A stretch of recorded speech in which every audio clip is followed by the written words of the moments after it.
Unidad de medida. Este capítulo se divide en dos partes: cambios en el poder adquisitivo de la moneda y moneda extranjera. Vamos a empezar con cambios en el poder adquisitivo de la moneda. La inflación es el alza sostenida y generalizada de los precios. Su principal efecto es que las existencias de efectivo en moneda nacional pierden poder adquisitivo.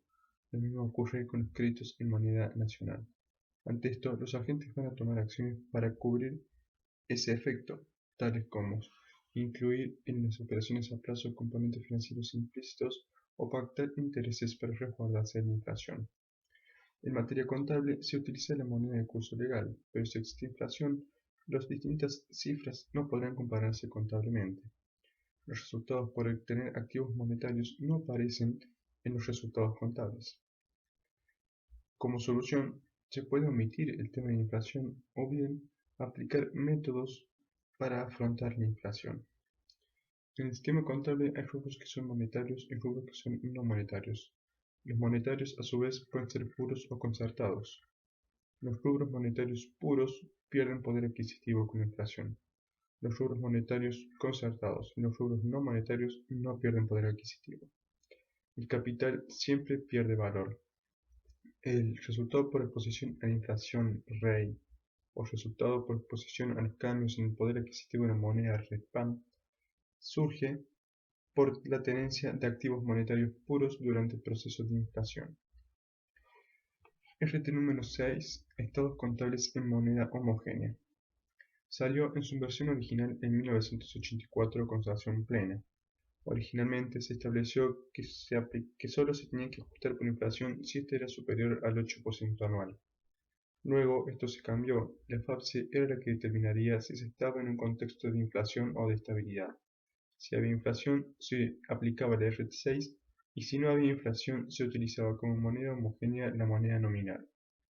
La RT17 desliga de la FABCE la responsabilidad de declarar si había inflación o si no la hubo. Desde el 2003 se estableció que estamos en un contexto de estabilidad, por lo que la RT6 no se aplica hasta hoy y actualmente no se utiliza el ajuste por inflación. No obstante, es importante saber cómo se hace el ajuste por inflación. Por eso, la RT6 enuncia un proceso secuencial, una secuencia de pasos para ir logrando la reexpresión y hacer ciertos controles. Estos pasos son: obtener el activo y el pasivo al inicio del periodo objeto de ajuste en moneda homogénea de dicha fecha, obtener el patrimonio neto al inicio del periodo objeto de ajuste como diferencia entre el activo y el pasivo, determinar en moneda de cierre el activo y el pasivo al final del periodo objeto de ajuste, expresando las partidas que los componen, determinar el patrimonio neto en moneda de cierre al final del periodo objeto de ajuste como diferencia entre el activo y el pasivo calculados en el punto 3. Obtener el patrimonio neto reexpresado a moneda de cierre sin incluir el resultado del ejercicio. Determinar en moneda de cierre el resultado final del periodo como diferencia entre los importes calculados en los puntos 4 y 5. Determinar el resultado final del periodo, excluyendo el RECPAM, mediante la reexpresión de las partidas que componen el estado de resultados del periodo. Y determinación del resultado por exposición a los cambios en el poder adquisitivo de la moneda, como diferencia entre los importes calculados en los puntos 6 y 7.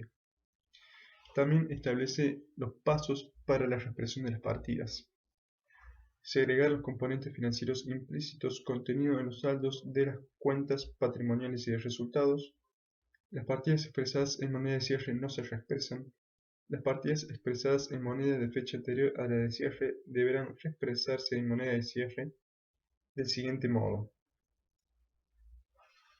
eliminación de los ajustes parciales contabilizados para reflejar el efecto de la inflación, para evitar su duplicación, determinación del momento o periodo de origen de las partidas, anticuación, cálculo de los coeficientes de reexpresión a aplicar y aplicación de los coeficientes de reexpresión a los saldos de las partidas anticuadas a fin de lograr su reexpresión en moneda de cierre. En ningún caso los valores determinados para los diversos activos podrán superar su valor recuperable, individualmente o en conjunto según lo determinen las normas contables. La anticuación de las partidas consiste en su desagregación en partidas o en grupos de partidas según los distintos momentos o periodos de origen de estas, a efectos de reexpresarlas en moneda de cierre. Lo razonable es agruparlas por el mes de origen. El índice a emplear será el resultado de las mediciones del Índice de Precios Internos Mayoristas (IPIM) del INDEC. Los coeficientes aplicables a las distintas partidas surgen de dividir el valor del índice correspondiente a la fecha de cierre por el valor del índice correspondiente a la fecha o periodo de origen de las partidas. Se considera representativo del índice a la fecha de cierre el valor del índice correspondiente al último mes del periodo o ejercicio. Por ello, las partidas del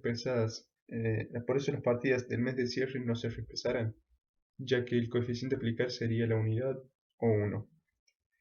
En el esquema más depurado de reexpresión del estado de resultados, todos sus sistemas se exponen en moneda de cierre, netos de la porción devengada de los componentes financieros implícitos. El de REI o RECPAM comprenderá el efecto de ese cambio en las partidas monetarias. Los resultados financieros y por tenencia se determinan por la diferencia entre el resultado final del periodo y el subtotal de los rubros del estado de resultados contables a moneda de cierre. El saldo de todos los componentes del patrimonio neto al inicio del periodo deberán expresarse en moneda de cierre. El resultado del ejercicio en moneda homogénea será la diferencia entre las cifras expresadas en moneda de cierre del patrimonio neto al inicio y al final, sin incluir las transacciones con los propietarios. NIC 29. Información financiera en economías hiperinflacionarias. Alcance. La norma será de aplicación a los estados financieros individuales, como así también a los estados financieros consolidados, de una entidad cuya moneda funcional esté en una economía hiperinflacionaria. Reexpresión de estados financieros. Se establecerán en términos de la unidad de medida corriente a la fecha de cierre, ya estén elaborados utilizando costeo histórico o corriente. Tanto las cifras comparativas correspondientes al ejercicio anterior como cualquier otra información referente a otro ejercicio precedente quedarán establecidas en términos de la unidad de medida correspondiente a la fecha de cierre. Las pérdidas o ganancias derivadas de la posición monetaria neta deben incluirse en el resultado neto, revelando esta información en una partida separada. Economías que dejan de ser hiperinflacionarias. La entidad debe tratar las cifras expresadas en la unidad de medida corriente al final del ejercicio previo como base para los importes en los libros de las partidas de sus estados financieros subsiguientes. Información a revelar. Que los estados financieros estén expresados en la unidad de medida corriente al final del periodo. Si los estados financieros antes de la reexpresión estaban elaborados por costeo histórico o corriente, y la identificación y valor del índice general de precios al final del periodo. En las NIF para pymes, la sección 31 habla de hiperinflación. Es idéntica a la NIC 29, solo que para medir la inflación se considera una tasa de inflación del 100% más a lo largo de 3 años, y o una situación económica en la que la tasa de inflación mensual supere el 50%.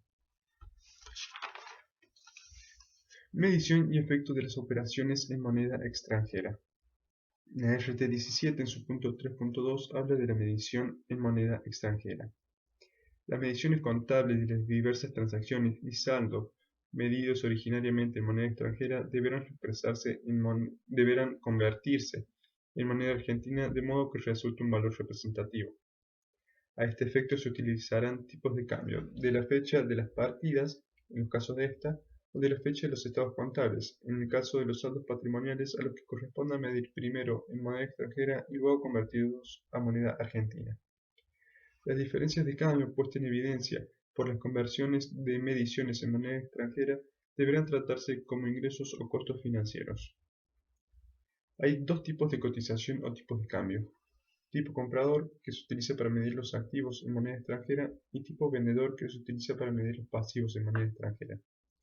El tipo de comprador es el tipo al que nos compra el banco y el tipo vendedor es el tipo al que nos vende el banco.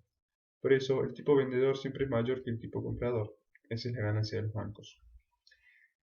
NIC 21. Efectos de las variaciones en las tasas de cambio de la moneda extranjera. Reconocimiento inicial. Toda transacción en moneda extranjera se registrará en el momento de su reconocimiento inicial utilizando la moneda funcional, mediante la aplicación al importe en moneda extranjera del tipo de cambio de contado en la fecha de la transacción entre la moneda funcional y la moneda extranjera. Medición al cierre. En cada fecha de cierre, las partidas monetarias en moneda extranjera se convertirán utilizando el tipo de cambio al cierre. Las partidas no monetarias en moneda extranjera que se midan en términos del costo histórico se convertirán utilizando el tipo de cambio de la fecha de la transacción. Las partidas no monetarias en moneda extranjera que se valoren al valor razonable se convertirán utilizando los tipos de cambio de la fecha en que se determinó ese valor razonable. Reconocimiento de diferencias de cambio. Las diferencias de cambio que surjan al liquidar las partidas monetarias o al convertir las partidas monetarias a tipos diferentes de los que se utilizaron para su reconocimiento inicial, ya se haya producido durante el ejercicio o en estados financieros previos, se reconocerán en el resultado del ejercicio en el que aparezcan. El SNIF para pymes, la sección 30, habla de la conversión de la moneda extranjera y es muy similar a la NIC 21. Eso fue unidad de medida.